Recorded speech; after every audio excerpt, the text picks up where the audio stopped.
Hello my dear students, welcome to our YouTube channel. मेरा नाम है मयूरी भागवानी और आज की डेट है 8 सितंबर। और 8 सितंबर की न्यूज़ आज हम देखने वाले हैं। साथ में कल की न्यूज़ भी देखेंगे, 7 सितंबर की न्यूज़ भी देखेंगे। और यहाँ पे मैं बता दूँ कि यहाँ पे हम द हिंदू और इंडियन एक्सप्रेस दोनों को कॉम्प्रहेंसिवली कवर करते हैं in this daily news analysis. और सिर्फ इतना ही नहीं, आपकी प्रीलिम्स की क्वेश्चन की भी प्रैक्टिस होती है, प्रीलिम्स के आंसर्स कैसे लगाने और साथ में मेंस की आंसर राइटिंग कैसे करनी है उसकी भी प्रैक्टिस यहीं पे हो जाती है। तो देखो शुरुआत करते हैं और मैं बता दूं कि आप मुझसे इन सभी मीडियम्स से कनेक्ट कर सकते हो। ये चैनल ज़रूर से ज्वाइन कर लेना, ठीक है। इस पे पीडीएफ वगैरह हम पोस्ट करते हैं अपनी। और साथ में एक हमारा एक और टेलीग्राम ग्रुप है जिसका नाम है मयूरी भागवानी, आगे आता है यूपीएससी। मयूरी भागवानी यूपीएससी, ये ग्रुप जरूर ज्वाइन कर लेना। इस पे हम करते हैं आंसर राइटिंग प्रैक्टिस। तो अगर आप भी फ्री आंसर राइटिंग इनिशिएटिव में पार्टिसिपेट करना चाहते हो तो इस एनालिसिस के एंड में एक क्वेश्चन आपसे पूछा जाएगा मेंस रिलेटेड, उसको लिख के आपको शेयर करना है इस टेलीग्राम ग्रुप पे।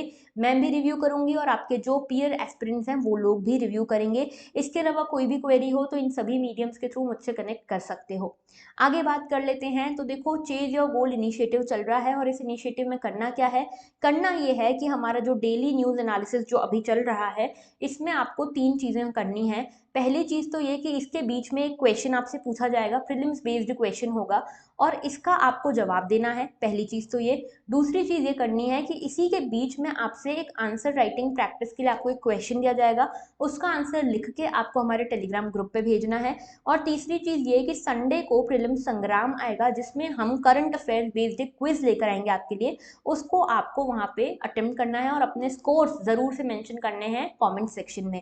अच्छा, एक चीज़ बहुत ज़्यादा ज़रूरी याद रखना, जो नाम अपना आप यूट्यूब पे रखते हो ना, यूट्यूब पे जो आपका नाम है, जिस नाम से कमेंट करते हो या जिस नाम से पार्टिसिपेट करते हो, वही सेम नाम टेलीग्राम पे रखा करो, नहीं तो बहुत कन्फ्यूजन हो जाता है मेरे लिए शॉर्टलिस्ट करने में। ओके, नहीं तो मैं क्या करती हूँ, एक ही नाम के 2 लोग हैं तो बहुत कन्फ्यूजन हो जाता है। जो आपको मेंटरशिप मिलनी चाहिए वो नहीं मिल पाती, किसी और को मिल सकती है ना। तो आप इन चीज़ों का थोड़ा ध्यान रखो। और अगर आप ये सब करते हो तो होगा ये कि आपको मिलेगा मेरी साइड से एक free and personalised mentorship call which will help you to align your UPSC preparation in the correct direction. Okay, तो ये चीज़ करनी है। और दूसरी चीज़ ये देखो कि अगर आप ये करते हो ना तो होगा यूँ कि आपको एक तो फ्री मेंटरशिप कॉल मिलेगा ही मेरी साइड से, जो भी डाउट्स हो क्लियर कर सकते हो। और साथ में आपको जो करंट अफेयर्स आप अगर रेगुलरली फॉलो करोगे तो करंट अफेयर्स में भी एक्सेल कर जाओगे। तो एक तीर दो निशाने। और इसका जो ये खत्म हो रहा है ये कॉन्टेस्ट, ये है 11 सितंबर को। 10 सितंबर को मैं रिजल्ट्स अनाउंस कर दूंगी। तो अगर आपने अभी तक भी पार्टिसिपेट नहीं किया है तो बिल्कुल करना है पार्टिसिपेट। ओके, अच्छा आगे बात करते हैं हमारे आज के टॉपिक्स की। तो देखो, GS1 में हम हिस्ट्री में देखने वाले हैं मोहनजोदारो के बारे में, क्यों न्यूज़ में था इसको भी देखेंगे। देन देखेंगे GS2 में गवर्नेंस में जियो पारसी स्कीम के बारे में। इसके अलावा पीएम श्री स्कीम के बारे में देखेंगे। वेंडलाइज्ड विकिपीडिया, विकिपीडिया के साथ क्या हो रहा है क्यों न्यूज़ में, इसको देखेंगे। देन इंटरनेशनल रिलेशन में देखेंगे आइडिया ऑफ क्लाइमेट प्रिपरेशन, ये क्या है समझेंगे।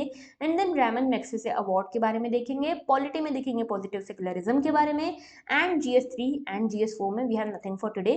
आज टॉपिक्स थोड़े ज़्यादा हैं क्योंकि 7 और 8 दोनों सितंबर, 7 सितंबर और 8 सितंबर दोनों दिनों की ये न्यूज़ है। ओके, तो शुरुआत करते हैं हमारे पहले आर्टिकल के साथ। और पहला आर्टिकल है द आइडिया ऑफ क्लाइमेट रिपरेशन। तो देखो यहाँ पे क्या है, क्वेश्चन पूरा जो आर्टिकल है किस बारे में है। देखो, आपको पता है पाकिस्तान अभी बहुत बुरी हालत में है, बहुत ज़्यादा बुरी तरह से फ्लड क्राइसिस आया हुआ है, फ्लड्स यहाँ पे आए हुए हैं, हो ना, है ना। तो अब यहाँ पे जो फ्लड्स आए हुए हैं इसके चक्कर में बहुत लोगों की जान चली गई। लगभग 1300 लोगों की तो जान ही चली गई है, रिपोर्टेड है। ओके, इसके अलावा कितनों की गई है नहीं पता। इंफ्रास्ट्रक्चर पूरा खत्म हो चुका है, लाइव्स बहुत ज़्यादा डेंजर में है।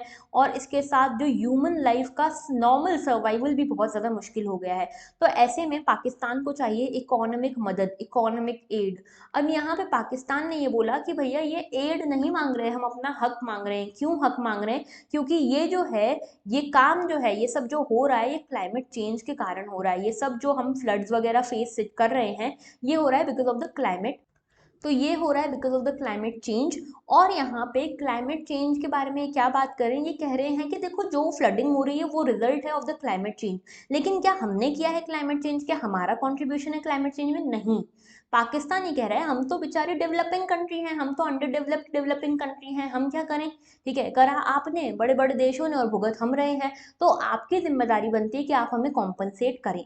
ये है आइडिया ऑफ क्लाइमेट रिपेरेशन। थोड़ा जरा इसके बारे में देखते हैं।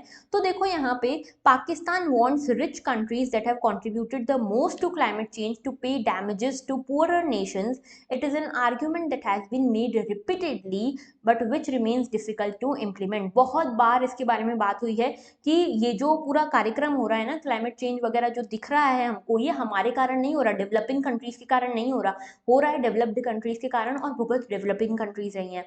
तो इस बारे में बात कई बार हुई है, लेकिन इसके ऊपर अभी तक कोई इम्प्लीमेंटेशन नहीं हुआ है। तो पूरी बात कर लेते हैं। देखो क्या है यहाँ पे समझना कि ये जो अभी बहुत बुरी तरह से यहाँ पे फ्लड डिजास्टर आया हुआ है पाकिस्तान में, और देखो यहाँ पे कॉम्पनसेशन की डिमांड कर रहा है पाकिस्तान, किससे? रिच कंट्रीज से। रिच कंट्रीज से पाकिस्तान कर रहा है डिमांड ऑफ द कॉम्पनसेशन। और यहाँ पे पाकिस्तान के जो मिनिस्टर फॉर क्लाइमेट चेंज है, उनका ये कहना है कि ये जो फ्लड्स आई हैं, this is because of the global warming and climate change, and climate change हमारे कारण तो नहीं आया है। क्लाइमेट चेंज क्यों आया है? तो इसीलिए पाकिस्तान की यही डिमांड है कि भाई हमें तो आप पैसा दीजिए, हमारा कॉम्पनसेशन दीजिए। हिस्टोरिकल रिस्पॉन्सिबिलिटी इंपॉर्टेंट क्यों हो जाती है? इसीलिए क्योंकि यहाँ पे देखो कार्बन डाइऑक्साइड जो है वो बहुत लंबे समय तक एटमॉस्फेयर में रहता है। अगर आपने आज से 100 साल पहले कार्बन एमिशन किया होगा ना, तो आज भी वो कार्बन आपको हमारे देश में, हमारे एटमॉस्फेयर में देखने को मिलता है। ओके, इसीलिए यहाँ पे इसकी बात हो रही है, और ये एक्यूमुलेट होता रहता है, और इसी के कारण ग्लोबल वार्मिंग होती है। इंडिया की बात कर रहे हैं कि इंडिया भी तो करता है, ग्लोबल वार्मिंग करता है, इंडिया भी तो एमिशन कर रहा है। तो सही बात है, आज की डेट में India is the third largest emitter of carbon. Okay, carbon emission में हम थर्ड नंबर पे हैं, लेकिन क्या हमारा हिस्टोरिकल कंट्रीब्यूशन है? नहीं, हमारा ओवरऑल हिस्टोरिकल कंट्रीब्यूशन सिर्फ 3% का है। ठीक है, हमने क्या पुराने समय से यहाँ पे एमिशन किया है क्या? नहीं, हम तो अभी अभी डेवलप्ड हो रहे हैं। तो अब तो हम अपना एमिशन करेंगे ना, अब तो हम डेवलप्ड होंगे, तो हम अब तो हमें करना पड़ेगा एमिशन तक। ठीक है, तभी तो हम यहाँ पे इकोनॉमिकली डेवलप्ड हो पाएंगे।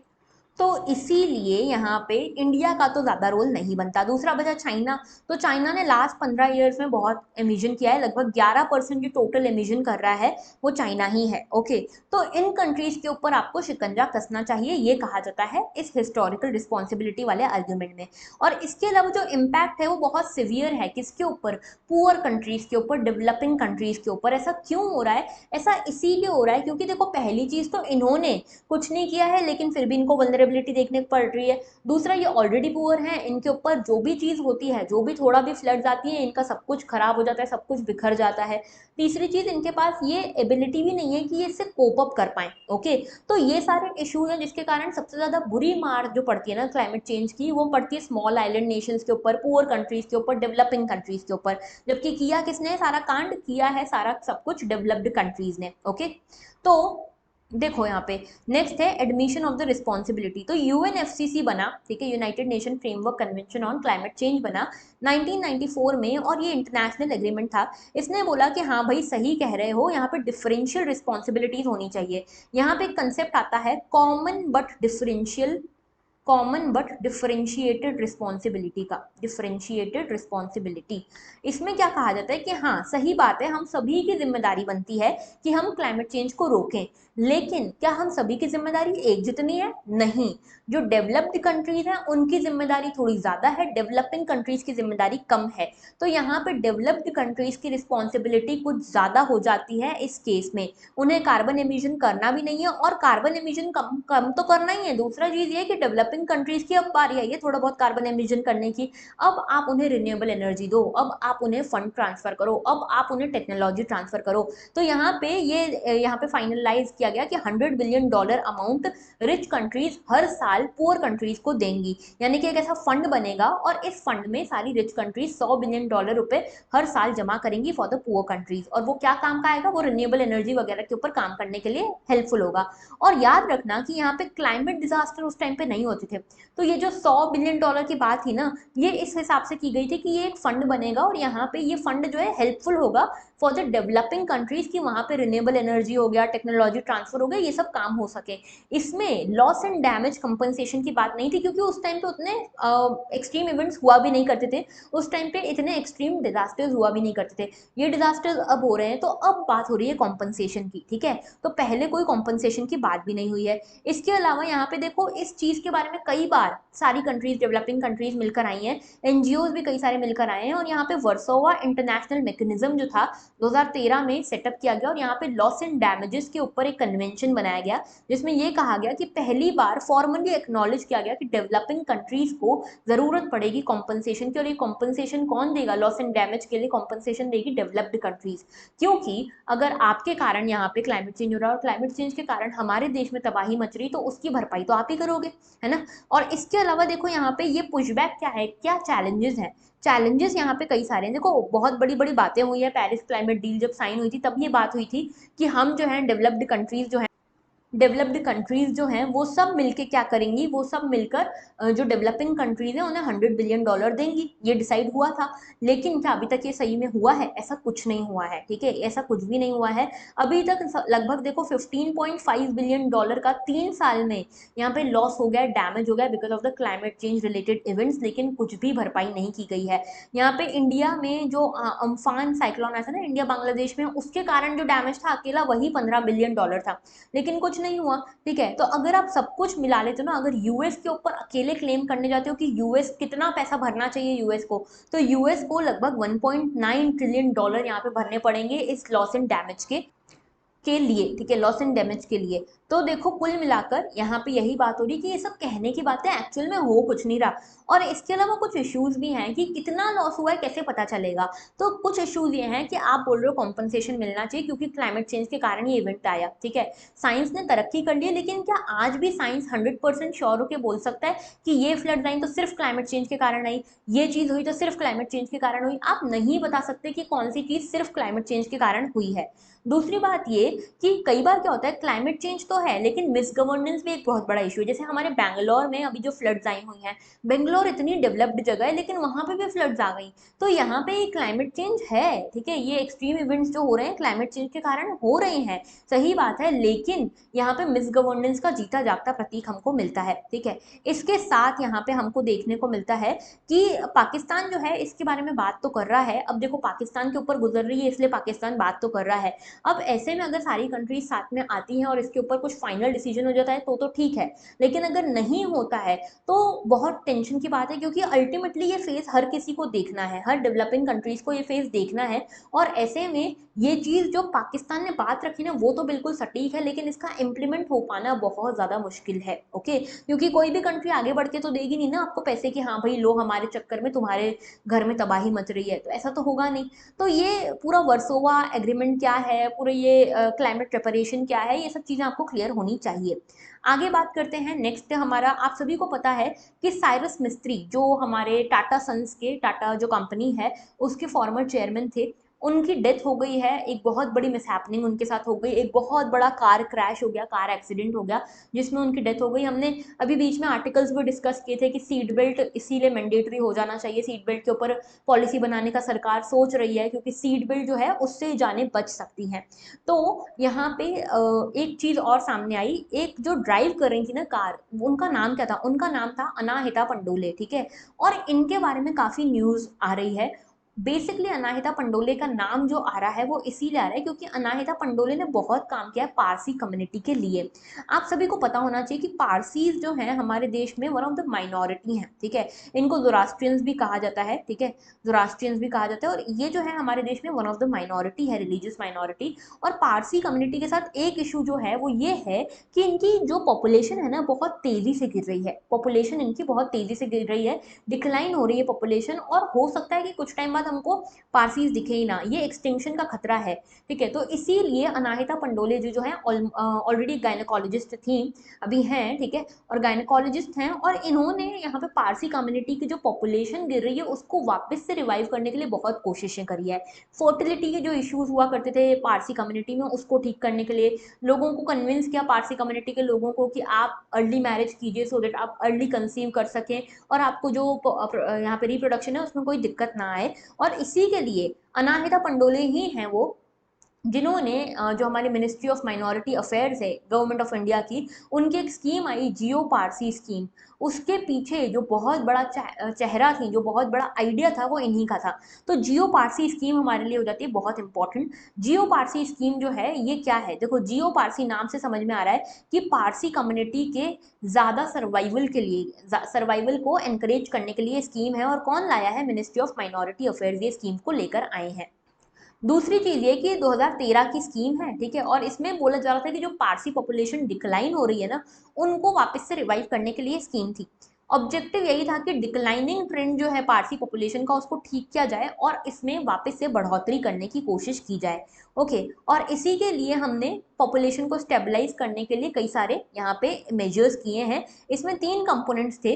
पहला था एडवोकेसी कंपोनेंट्स, जिसमें हम वर्कशॉप्स लगाएंगे, एडवर्टाइजमेंट करेंगे, कैंपेन्स चलाएंगे अवेयरनेस वगैरह के लिए कि you get married early, like आप इतना लेट मत करो, क्योंकि पारसी कम्युनिटी जो है ना, that is a well educated community. Okay, और ये क्या करते हैं ना, अपनी इनके अभी तक ये ट्रेड देखा जा रहा था कि इंट्रा मैरिज होती है कम्युनिटी के अंदर ही, और कम्युनिटी के अंदर होने के कारण ही यहाँ पे कुछ इश्यूज हो जाते हैं फर्टिलिटी को लेकर। ओके, जो कि यहाँ पे उसके कारण पॉपुलेशन डिक्लाइन हो रही है, रिप्रोडक्शन ईजी नहीं होता।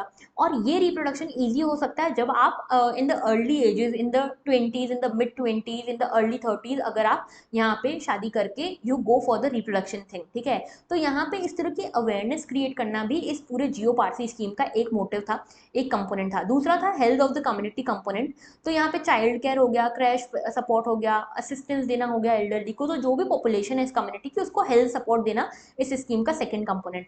तीसरा कंपोनेंट है मेडिकल कंपोनेंट, जिसमें की बात हो रही है फाइनेंशियल असिस्टेंस की। तो फर्टिलिटी ट्रीटमेंट वगैरह आपको देना, ये काम होगा इसमें। और ये स्कीम जो है कैश असिस्टेंस भी प्रोवाइड करती है अगर कोई पारसी कपल बच्चे अपने ज़्यादा रिप्रोडक्शन करता है, ज़्यादा बच्चे पैदा करता है। क्योंकि ये स्कीम, ये जो पूरा पारसी पॉपुलेशन है, ये जो पूरी पारसी कपल्स हैं, इनकी जो पॉपुलेशन कम होती जा रही है, इसीलिए इनको सपोर्ट करने के लिए, इनको एनकरेज करने के लिए कैश असिस्टेंस दिया जाता है। और इसी के कारण यहाँ पे ART असिस्टेड रिप्रोडक्टिव टेक्निक्स के थ्रू लगभग 214 बर्थ्स हुए हैं लास्ट 5 ईयर्स में इन द पारसी कम्युनिटी। और याद रखना ये 100% सेंट्रल सेक्टर स्कीम है। सेंट्रल सेक्टर यानी कि 100% फंडिंग जो है वो सेंटर देता है, 100% इम्प्लीमेंटेशन भी सेंटर करता है। आगे बात करते हैं नेक्स्ट इशू की। Cabinet approves PM Shri.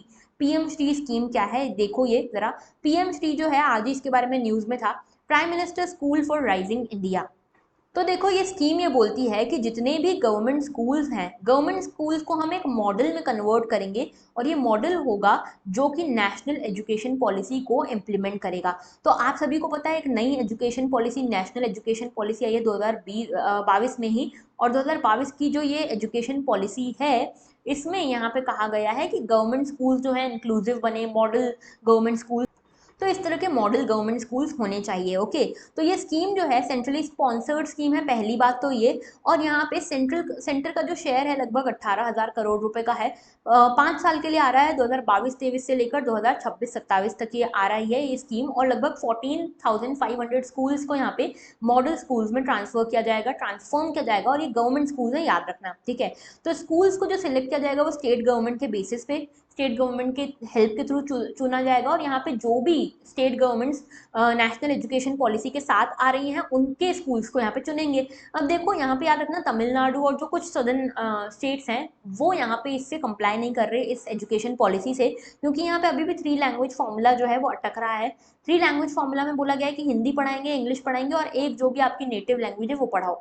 तो तमिलनाडु वाले लोग बोल रहे हैं कि भैया हम हिंदी क्यों पढ़ाएं, हम तो तमिल पढ़ाएंगे, उसके अलावा एक एक लैंग्वेज पढ़ा देते हैं। तो ये लैंग्वेज के इशू के ऊपर बहुत अभी यहाँ पे कीचड़पानी चल रही है। ओके, अच्छा आप देखो यहाँ पे जो हर एक स्कूल है, ये PM श्री योजना के अंतर्गत हर स्कूल को 2 करोड़ रुपए मिलेंगे, और ये मनी जो होगी डायरेक्टली स्कूल के अकाउंट में ट्रांसफर होगी। इसके लिए यहाँ पे एक जो प्रिंसिपल होंगे, लोकल कमेटी बनाई जाएगी, प्रिंसिपल होंगे, ये सब इसकी फ्लेक्सिबिलिटी का ध्यान रखेंगे, कैसे इसको यूज करना है, कैसे यूटिलाइज करना है। और यहाँ पे एक स्कूल क्वालिटी असेसमेंट फ्रेमवर्क भी बनाया जाएगा, जो कि यहाँ ध्यान रखेगा कि यहाँ पे जो भी स्कूल्स को इसके अंतर्गत इंक्लूड किया जा रहा है, मॉडल स्कूल बनाया जा रहा है, उनका किस तरह का परफॉर्मेंस है, क्या अच्छा परफॉर्म कर रहे हैं, नहीं कर रहे हैं, क्वालिटी पैरामीटर्स का ध्यान दिया जाएगा। और साथ में कुछ इंपॉर्टेंट चीज़ें हैं, जैसे कि क्या क्या इंपॉर्टेंट चीज़ें हैं, देखो एक तो है कि यहाँ पे स्टूडेंट की एक रजिस्ट्री बनाई जाएगी, एनरोलमेंट्स को ट्रैक किया जाएगा। इसके साथ यहाँ पे लर्निंग आउटकम्स के ऊपर ध्यान दिया जाएगा, ओके। और साथ में यहाँ पे हायर एजुकेशन को लेकर एंटरप्रेन्योरल स्पिरिट डेवलप करने की कोशिश होगी। हेरिटेज जो है इंडिया का वो डेवलप करने की कोशिश होगी। एक पूरी इंडिया की एक कम्युनिटी, इंडिया में एक इंडियननेस डेवलप करने की कोशिश की जाएगी। तो बेसिकली पीएम श्री योजना किससे रिलेटेड है? पीएम श्री योजना है रिलेटेड नेशनल एजुकेशन पॉलिसी से, और इसमें जो गवर्नमेंट स्कूल्स हैं उनको कन्वर्ट किया जाएगा into the model schools, okay. आगे बात करते हैं नेक्स्ट जो हमारा आर्टिकल है, that is about Arshdeep's page vandalised, who can edit Wikipedia. तो देखो ये कल का एडिटोरियल है, कल का आर्टिकल है इंडियन एक्सप्रेस का, और एक और आज आर्टिकल आया है द हिंदू में इसी के ऊपर। तो दोनों को मिला जुला के हम समझते हैं हुआ क्या है।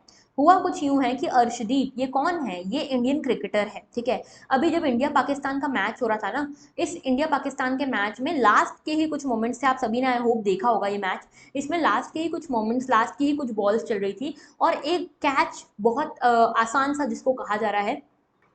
तो हुआ कुछ यूं कि लास्ट की कुछ बॉल्स थी, उसमें ये कहा जा रहा था कि एक बहुत इजी कैच था जो इनके हाथ से छूट गया। ह्यूमन एरर है, देखो गलती किसी से भी हो सकती है, and it was just a sport, it was just a match, okay. इसको इतना ऐसा नहीं लेना चाहिए, लेकिन अनफॉर्चुनेटली क्या होता है इंडिया में, इंडिया पाकिस्तान मैच को ऐसा लिया जाता है कि भैया हम तो वॉर पे जा रहे हैं, जंग पे जा रहे हैं, ओके। अब यहाँ पे क्या हुआ कि ये मैच हो रहा था, उसमें अर्शदीप जो है इनके हाथ से एक कैच छूट गया। उसके बाद इनको इतना ट्रोल किया गया, इनके बारे में इतना उल्टा सीधा लिखा गया हर जगह पे, ट्विटर वगैरह पे। और एक हद तो ये हो गई कि विकिपीडिया पे जो इनका पेज है, विकिपीडिया पे जो इनका पेज है ना, उस पे ये तक लिख दिया गया कि ये खालिस्तान से बिलोंग करते हैं, ठीक है। तो इनको इंडिया की हर जगह जहाँ जहाँ पे इंडिया लिखा था वहाँ पे खालिस्तान खालिस्तान लिख दिया गया कि खालिस्तानी है, खालिस्तान के नाम से इनका मेजर भी लगा दिया इनके आगे किसी ने, ठीक है। तो ये सब किया गया। तो यहाँ पे क्वेश्चन ये खड़ा हुआ, हमारे जो मिनिस्टर्स हैं उन्होंने क्वेश्चन ये खड़ा किया कि क्या इतना आसान है विकिपीडिया के साथ छेड़खानी करना? तो विकिपीडिया के पेजेस को कौन कौन एडिट कर सकता है ये समझना ज़रूरी है। देखो विकिपीडिया के जो पेजेस होते हैं ना, वो written and edited by volunteers होते हैं, आप मैं कोई भी इसको एडिट कर सकता है, ठीक है। और यहाँ पे विकिपीडिया का जो अकाउंट है उसमें चेंजेस लाना, पेज में चेंजेस करना इज वेरी इजी, ओके। और इसमें जो भी चेंजेस आप करोगे ना वो हर किसी को विजिबल होंगे, ऐसा नहीं कि सिर्फ आपको, हर किसी को विजिबल होंगे। और यहाँ पे गुड एडिट्स भी हो सकते हैं या फिर इसमें छेड़खानी भी की जा सकती है। तो क्या इसके अगेंस्ट कोई सेफगार्ड्स नहीं है? देखो सेफगार्ड्स हैं, यहाँ पे जो यूजर लॉग्स जो हैं वो अगर एडिट करते हैं तो यहाँ पे एडिट हिस्ट्री जो है पेज की पूरी शो हो जाती है। मतलब अगर मैं और आप जिनका अकाउंट नहीं है विकिपीडिया पे वो भी जाके कुछ एडिट करेंगे ना, वो सबको दिखेगा। लेकिन यहाँ पे कुछ यहाँ पे चेंजेस किए जा सकते हैं, विकिपीडिया जो है वो यहाँ पे रिस्ट्रिक्ट कर सकता है। जैसे कि अगर उनको पता है कि यहाँ पे वेंडलिज्म हो रहा है, यहाँ पे कुछ छेड़खानी की जा रही है, तो यहाँ पे कुछ रिस्ट्रिक्शंस लगाए जा सकते हैं कुछ स्पेसिफिक पेजेस पे कि यहाँ पे तो कोई भी रिस्ट्रिक्शन है, ठीक है, एडिटिंग का रिस्ट्रिक्शन है। अगर एडिटिंग करनी भी है तो जो यहाँ पे ऑलरेडी नोन वॉलंटियर्स हैं या फिर जिनका रिकॉर्ड अच्छा है, ऐसे वॉलंटियर्स ही, स्पेसिफाइड वॉलंटियर्स ही, स्पेसिफाइड वॉलंटियर्स ही इसको यहाँ पे फिर क्या कर पाएंगे, एडिट कर पाएंगे। तो डिपेंडिंग अपॉन द वेंडलिज्म और the vulnerability of any page ये डिसाइड किया जाता है, ओके। तो यहाँ पे सीनियर गवर्नमेंट ऑफिशियल जो है उन्होंने भी बोला कि जो अभी इस केस में एडिट्स हुए हैं ना, वो नेशनल सिक्योरिटी के इश्यूज हो सकते हैं, बहुत बड़ी चीज़ है ये, ठीक है। और इसीलिए यहाँ पे, और ये भी पता चला इनफैक्ट कि जिस भी पर्सन ने यहाँ पे इनके साथ, इनके जो पेज था उसके साथ, जो अर्शदीप सिंह जी के पेज के साथ जो भी यहाँ पे छेड़खानी की, वो इंडिया से नहीं हुई थी, वो पाकिस्तान के सर्वर से आ रही थी कि पाकिस्तान से हुआ है। तो ये एक नेशनल सिक्योरिटी का मुद्दा बन जाता है। अब देखो क्या विकिपीडिया है क्या और क्या मॉडल है। तो विकिपीडिया अपने आप को बोलता है कि ये एक एनसाइक्लोपीडिया है, जो मल्टीलिंगुअल फ्री ऑनलाइन एनसाइक्लोपीडिया है, जिसके ऊपर आपको सारी इंफॉर्मेशन मिल सकती है, ओके। और यहाँ पे ये भी कहा जा रहा है कि एनीवन कैन कंट्रीब्यूट, ठीक है, कोई भी आके इसमें कंट्रीब्यूट कर सकता है। और इस कंट्रीब्यूशन के लिए कई बार पॉजिटिव वे में कंट्रीब्यूशन होता है, कई बार तो एक्चुअल में पॉजिटिव वे में इंफॉर्मेशन प्रोवाइड की जाती है कि आप सभी को नॉलेज मिले, लेकिन कई बार नेगेटिवली भी इसको यूज किया जा सकता है, ओके। तो यहाँ पे क्या कोई कंट्रोल मैकेनिज्म नहीं है? कंट्रोल मैकेनिज्म है, जो कि है कंटेंट मॉडरेशन प्रैक्टिस। तो यहाँ पे पहली चीज तो क्या होती है कि रिलायबिलिटी चेक की जाती है कि अगर वेंडलिज्म, अगर लग रहा है कि इस पेज के साथ वेंडलिज्म हो सकता है, तो जो भी इंसान एडिट कर रहा है ना उसकी यहाँ पे रिलायबिलिटी चेक की जाती है कि कितना रिलायबल पर्सन है, ओके। और यहाँ पे प्रोटेक्शंस लगाए जा सकते हैं अलग अलग। जैसे किसी पेज को तो बिल्कुल ही रिस्ट्रिक्ट किया जा सकता है कि इसको तो भैया जो हमारे वॉलंटियर्स हैं, हमारे खुद के एडमिनिस्ट्रेटर्स हैं, जिनकी हिस्ट्री हमारे पास है, वही लोग इसको एडिट करेंगे। या फिर इसको सेमी प्रोटेक्ट किया जा सकता है कि यहाँ पे कुछ ही लोगों को यहाँ पे राइट दिया गया कि एडिट कर सको आप, ठीक है। इसके अलावा इसको पेंडिंग चेंजेस भी रख सकते हैं, यानी कि एडिट कोई भी कर सकता है, लेकिन वो सारे चेंजेस जो हैं अभी एकदम रिफ्लेक्ट नहीं होंगे पेज पे। जब हमारे एडमिनिस्ट्रेटिव या वॉलंटियर्स उसको चेक करेंगे, वेरीफाई करेंगे, अगर सही पाए जाते हैं तो ही इसको हम रिफ्लेक्ट करेंगे। तो ये सारी बातचीत इस पे हो रही थी। अब यहाँ पे ये भी कहा गया है कि यहाँ पे जो विकिपीडिया है ये कितना इसको लेकर रिस्पॉन्सिबल है। तो देखो, तो विकिपीडिया ऐसे रिस्पॉन्सिबल है क्योंकि विकिपीडिया जो है ना, इसकी पेरेंट कंपनी है विकीमीडिया, ओके। और यहाँ पे विकीमीडिया जो है हो गई क्या, एक इंटरमीडियरी। अब हमारे देश में इंटरमीडियरी के लिए कहा गया है कि जो इंटरमीडियरी है वो डायरेक्टली रिस्पॉन्सिबल नहीं होगा। अगर कोई तीसरा पर्सन यहाँ पे कंटेंट पोस्ट कर रहा है तो उसके लिए विकिपीडिया डायरेक्टली रिस्पॉन्सिबल नहीं होना चाहिए। लेकिन अभी भी इसको लेकर कोई सेटल्ड पोजीशन नहीं है। क्यों? क्योंकि विकिपीडिया जो है ये कंटेंट को होस्ट तो करता है, लेकिन ये कंटेंट यूजर्स डालते हैं, ठीक है। और यहाँ पे ऐसे में ये इंटरमीडियरी बन जाता है। तो इसीलिए यहाँ पे पॉसिबल नहीं है किसी भी इंटरमीडियरी, जैसे एफबी है, फेसबुक है, फेसबुक के ऊपर कितने लोग अपना कंटेंट डालते हैं, कितने लोग इसको लाइक करते हैं, कितने लोग इसको पढ़ते हैं, ठीक है। अब यहाँ पे फेसबुक तो नहीं डाल रहा है ये कंटेंट, ये अलग अलग लोग डाल रहे हैं, इसीलिए फेसबुक को इंटरमीडियरी कहा जाता है। और फेसबुक इतना डाटा होता है कि यहाँ पे हर डाटा को प्रॉपरली इन्वेस्टिगेट करना, वेरीफाई करना पॉसिबल नहीं होता। तो यही सेम चीज विकिपीडिया के साथ भी हो रही है। लेकिन विकिमीडिया फाउंडेशन जो है वो कहता है कि हम यहाँ पे कंटेंट को ओन नहीं करते, ठीक है, ना ही हमारी कोई लीगल रिस्पॉन्सिबिलिटी है, ये चीज कह रहा है विकिमीडिया। लेकिन इंडियन गवर्नमेंट क्या कह रही है? इंडियन गवर्नमेंट कह रही है कि इंटरमीडियरीज जो हैं वो सेफ हार्बर हो सकते हैं। सेक्शन 79 जो है इंडियन जो इंफॉर्मेशन टेक्नोलॉजी एक्ट है उसका ये कहता है। लेकिन यहाँ पे कुछ कैटेगरीज हैं जिसमें इंटरमीडियरीज जो हैं वो, उनको अलाउ ही नहीं करना चाहिए इस तरह का कंटेंट पोस्ट करना जो कि फेक हो, अनट्रू हो।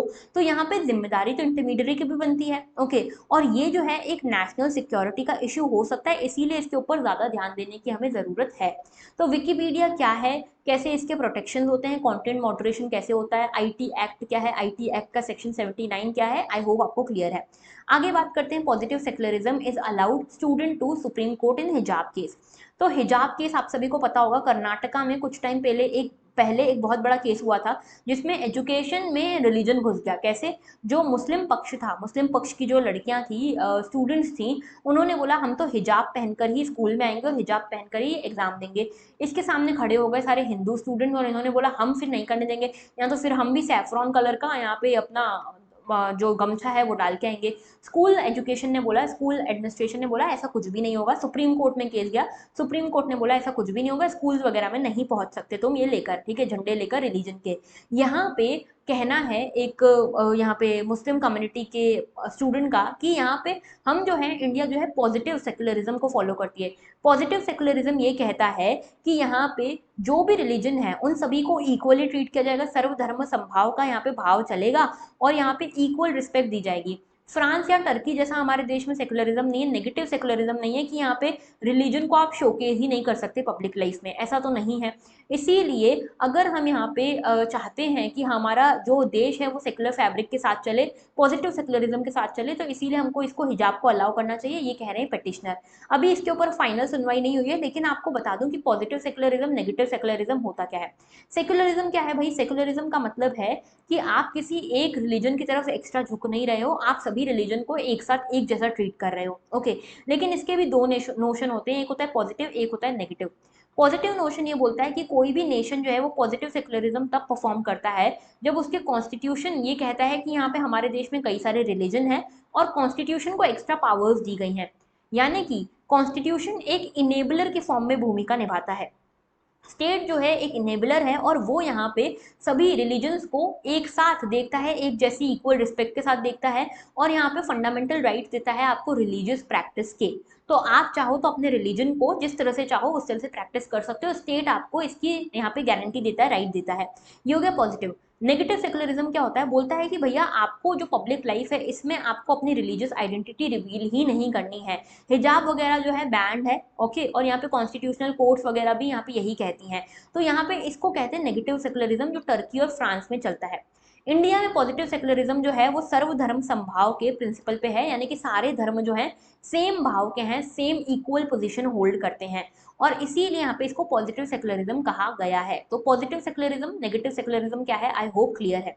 नेक्स्ट आर्टिकल है at threat from Pakistan monsoon 5000 year old heritage at Mohenjodaro in threat. तो यहाँ पे मोहनजोदारो का जो यहाँ पे पूरा एरिया था ना, तो देखिए हुआ कुछ यूं है कि पाकिस्तान में आई हुई है फ्लड, और इस चक्कर में जो सिंध एरिया है ना वहां तक ये फ्लड्स आ गई हैं और लगभग 1/3 पाकिस्तान डूबा हुआ है। ऐसे में मोहनजोदारो जो कि एक बहुत बड़ा हेरिटेज साइट है पूरी दुनिया के लिए, इसके डूबने के खतरे शुरू हो गए हैं। ठीक है, तो थोड़ा समझ लो इसके बारे में। इंडस वैली सिविलाइजेशन के बारे में आई होप आप सभी को पता होगा। ठीक है, इंडस वैली सिविलाइजेशन कब की सिविलाइजेशन है? तो देखो लगभग यहाँ पे देखो लगभग 5000 साल पुरानी सिविलाइजेशन है। ओके, और यहाँ पे इसको कहा जाता है one of the most old जो सिविलाइजेशन थी उनमें से एक थी Indus valley civilisation. Indus river के आसपास सारा एरिया बसा हुआ था, इसीलिए इसको इंडस वैली सिविलाइजेशन कहा जाता है।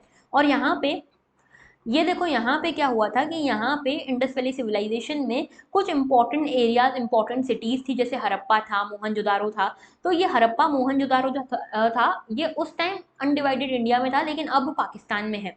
तो लगभग 3300 बीसी से लेके 1300 बीसी तक ये पूरा एरिया था, पूरा टाइम था। और यहाँ पे जो 2600 से लेके 1900 बीसीई तक ये पूरा एरिया चला मैच्योर फेज में। ओके, इसके बाद ये कहा जाता है कि ये ब्रोंज एज की अर्बन सिविलाइजेशन थी, और यहाँ पे कई सारी साइट्स अर्बन सिविलाइजेशन की साइट्स जो थी इंडस वैली सिविलाइजेशन की निकल कर आई। इसमें जो सुक्का गेंदौर था, ठीक है, ये बलूचिस्तान में था। उसके बाद पाकिस्तान ईरान बॉर्डर पे लगता था, राखीगढ़ी हरियाणा में, मांडा जो था जम्मू कश्मीर में, महाराष्ट्र में दैमाबाद, ये सब जो थी यहाँ पे साइट्स थी। दिखा भी देती हूँ आपको यहाँ पे साथ के साथ। तो देखो ये जो मैप दिख रहा है यहाँ पे देख रहे हो, ये है इंडस रिवर। इंडस रिवर के यहाँ पे देखो ये हड़प्पा आ गया। ठीक है, हड़प्पा के पास में यहाँ पे देखो, यहाँ पे आ गया ये कोट दीजी, और उसी के साइड में आ गया ये मोहनजोदारो। ठीक है, उसके अलावा सबसे जो वेस्टर्न मोस्ट साइड थी वो सुक्का गेंदौर थी। उसके अलावा यहाँ पे नीचे आएगी दैमाबाद वाली साइड, ठीक है, महाराष्ट्र में। उसके ऊपर यहाँ मांडा में आएगी जम्मू कश्मीर में। और यहाँ पे देखो इस साइड पे आएगी, यहाँ पे कई सारी राखीगढ़ी वगैरह कई सारी साइट्स यहाँ पे आपको देखने को मिलेगी, आलमगीरपुर, ये सब साइट्स आपको यहाँ पे देखने को मिलती है। ठीक है, याद रखना कि ये सारे आप चाहो तो इसको पढ़ सकते हो कि कहाँ पे क्या क्या मिलता है, कहाँ पे कौन कौन सी चीज़ें मिली है, ये इंपॉर्टेंट है आपके लिए, थोड़ा देख के जाना इसको। लेकिन अभी मोहनजोदारो की बात कर लेते हैं। तो ये कहा जाता है कि ये पूरी इंडस वैली सिविलाइजेशन जो है ना, ये रॉबर्ट आर राइक्स और जो जॉर्ज एफ डेल्स हैं, इन्होंने कहा था इंडस वैली सिविलाइजेशन कैसे खत्म हुई। सबने अपने अपने तर्क दिए। इन्होंने कहा था एक बहुत बड़ी बाढ़ आई थी जिसके कारण ये पूरी सिविलाइजेशन बह गई। और अभी ये जो देख रहे हैं ना पाकिस्तान में जो अभी स्थिति है, ऐसा लग रहा है कि यही सिनेरियो रहा होगा उस टाइम पे भी। ओके, तो ये पाकिस्तान का जो डिपार्टमेंट ऑफ आर्कियोलॉजी है उन्होंने कहा है कि जो हेवी रेनफॉल आया है सिंध पूरे प्रोविंस में, इसके कारण इंडस वैली सिविलाइजेशन की जो हेरिटेज स्टेटस वाली साइट्स हैं उनके ऊपर काफ़ी खतरा आ चुका है। और याद रखना मोहनजोदारो को किसने यहाँ पे डिस्कवर किया था? आर डी बनर्जी, इनके जो आर्कियोलॉजिस्ट थे उनका नाम था आर डी बनर्जी। 1922 में इसको डिस्कवर किया गया था कराची के पास में, और ये यूनेस्को वर्ल्ड हेरिटेज साइट है सिंस 1980। ओके, और यहाँ पे ये पाया गया था कि यहाँ पे जो है कई सारा कंजर्वेशन प्रोसेस वगैरह चल रहा है, लेकिन यहाँ पे आसपास का जो एरिया है वहाँ के लोग जो है ना अभी क्या कर रहे हैं, वहाँ सब जगह पे बाढ़ आई हुई है, फार्म्स वगैरह में बाढ़ आ गई है, तो सब लोग अपनी कैनल्स ओपन कर रहे हैं, पानी को बहा रहे हैं। अब पानी यहाँ से निकल निकल कर आ रहा है ये मोहनजोदारो वाली साइट पे, और इसके चक्कर में ये थ्रेट हो सकता है कि ये जो पूरा साइट है ना ये डूब जाए, और जो यूनेस्को का वर्ल्ड हेरिटेज स्टेटस है इसके ऊपर से वो हट जाए। तो पाकिस्तान जो है इसके ऊपर फोकस कर रहा है। अभी देखो लगभग 1100 यूनेस्को लिस्टेड हेरिटेज साइट्स हैं 167 मेंबर कंट्रीज की। और यहाँ पे लिवरपूल जो है ये कहाँ पे था? ये मैरीटाइम मर्केंटाइल सिटी है यूके की। इसको वर्ल्ड हेरिटेज लिस्ट से निकाल दिया गया क्योंकि ये धीरे धीरे फेड अवे हो रही थी। तो यही खतरा है कि कहीं मोहनजोदारो को भी ना निकाल दिया जाए, और इसी के लिए पाकिस्तान अभी यहाँ पे हर कोशिश कर रहा है। इस जो साइट है इस पूरी स्लाइड का थोड़ा सा स्क्रीनशॉट ले लो और इसको ज़रा देखना थोड़ा डिटेल में। ओके, आगे बात कर रही हूँ। देखो कल का क्वेश्चन ये था, शंघाई कोऑपरेशन ऑर्गेनाइजेशन के बारे में ये क्वेश्चन था, और आपको बताना था कि कौन सा स्टेटमेंट करेक्ट है।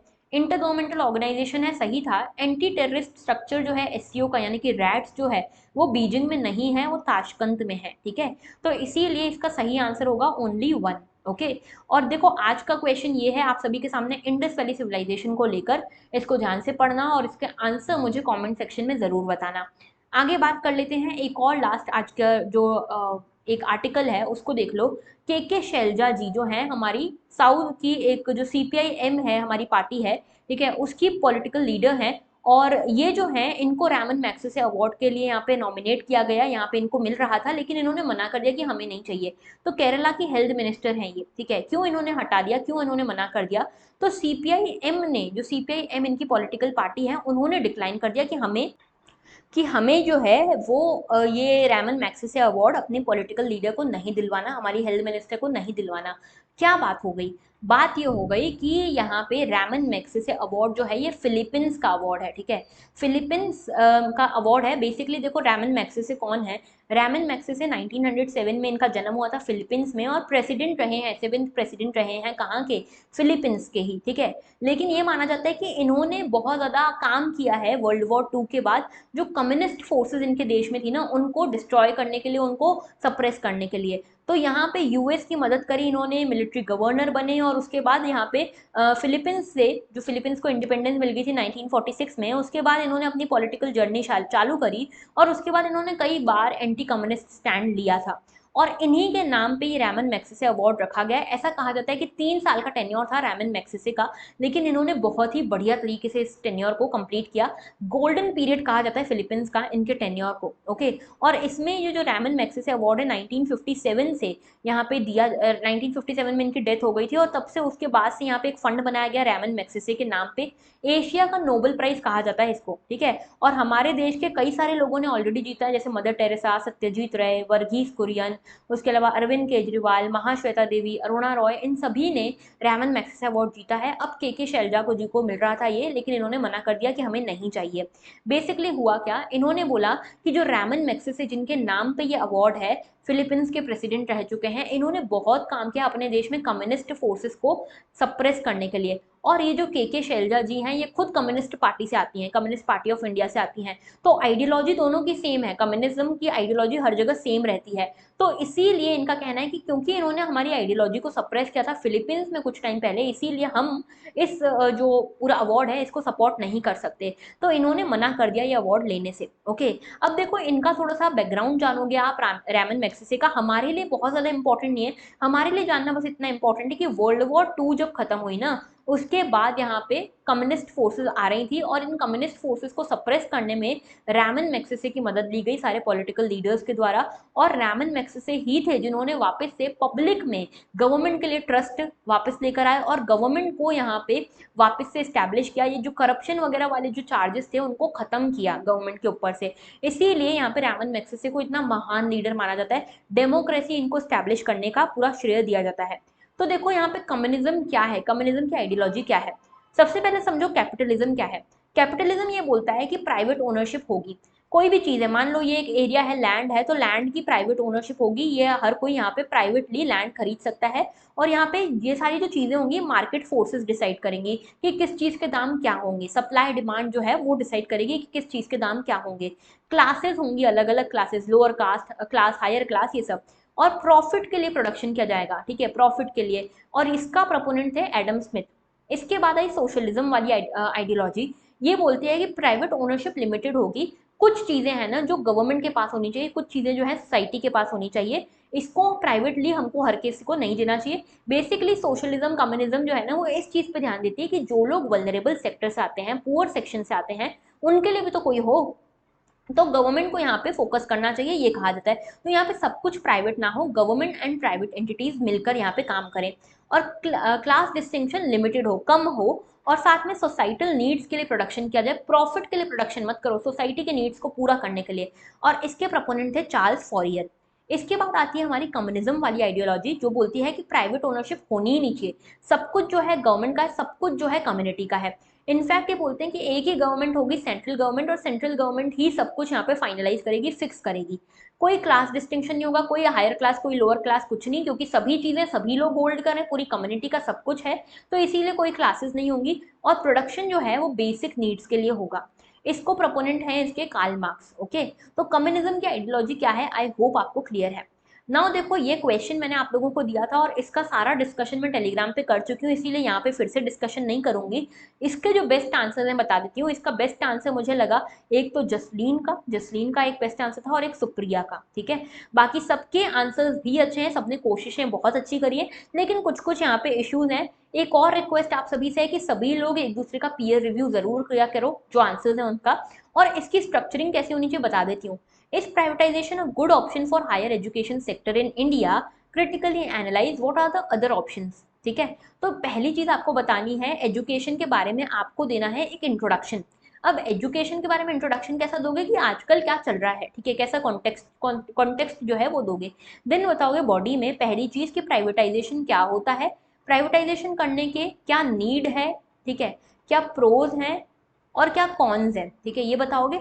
उसके बाद बताओगे कि ठीक है भाई इतने प्रोज इतने कॉन्स हैं, तो एक काम करते हैं अल्टरनेटिव क्या क्या है, ये आप बताओगे। ओके, इसमें कोशिश करो कमीशन वगैरह को लाने की, कोठारी कमीशन की हमने बात भी करी थी, ये सब करो और फिर एंड में दोगे कंक्लूजन। ओके, तो कंक्लूजन एक पॉजिटिव वे फॉरवर्ड होना चाहिए। ओके, और आज का क्वेश्चन आप सभी के सामने ये है, common but differentiated responsibility is the sustainable way forward to tackle climate change, examine in 250 words. Okay, very important question, इसको जरा ध्यान से करना, एनवायरमेंट से रिलेटेड ये टॉपिक है, आईआर से भी इसको जोड़ सकते हो। ओके, ऑल राइट, तो अगर आपको ये पूरा लेक्चर अच्छा लगा है तो लाइक जरूर करना, कमेंट जरूर करना, शेयर करना अपने दोस्तों के साथ, और सब्सक्राइब नहीं किया है तो वो भी कर लेना। That was all. Thank you for watching and have a very good day.